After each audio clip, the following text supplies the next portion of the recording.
дар шаҳру ноҳияҳои вилояти Суғд ба муносибати 28-умин солгарди рӯзи ваҳдати миллӣ чорабиниҳои фарҳангӣ баргузор гардиданд, ки тараннумгари сулҳу оромӣ, дастовардҳои замони соҳибистиқлолӣ ва пешрафту шукуфоӣ буд.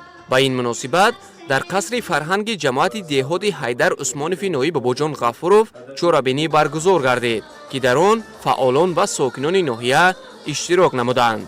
дар чорабинӣ аз ҷониби намояндаи мақомоти иҷроияи ҳокимияти давлатии вилояти Суғд ва роҳбарияти ноҳия таъкид ёфт, ки рӯзи 27 июни соли 1997 дар саҳифаҳои таърихи навини кишвари азизамон бо ҳарфҳои заррин сабт гардидааст.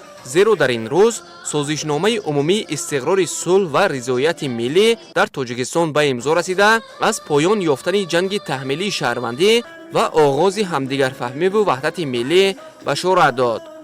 ваҳдати миллӣ ба ҳар гӯшаю канори Тоҷикистони азиз, ба ҳар хонаводаи тоҷик бахту саодат, ҳамдилӣ, муваффақият, комгориву саодатмандиро пойдор намуд.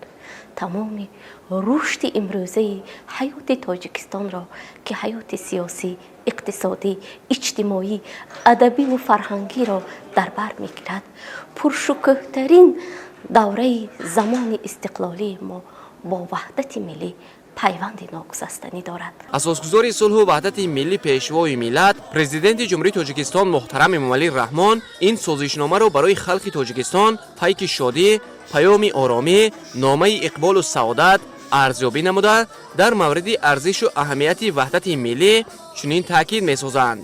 ваҳдати миллии тоҷикон ганҷи бебаҳоест, ки бо ранҷу машаққатҳои зиёд ва гузашта аз он дар натиҷаи ҷонбозию қурбониҳои ҳазорон нафар фарзандони фидоии миллат ба даст омадааст.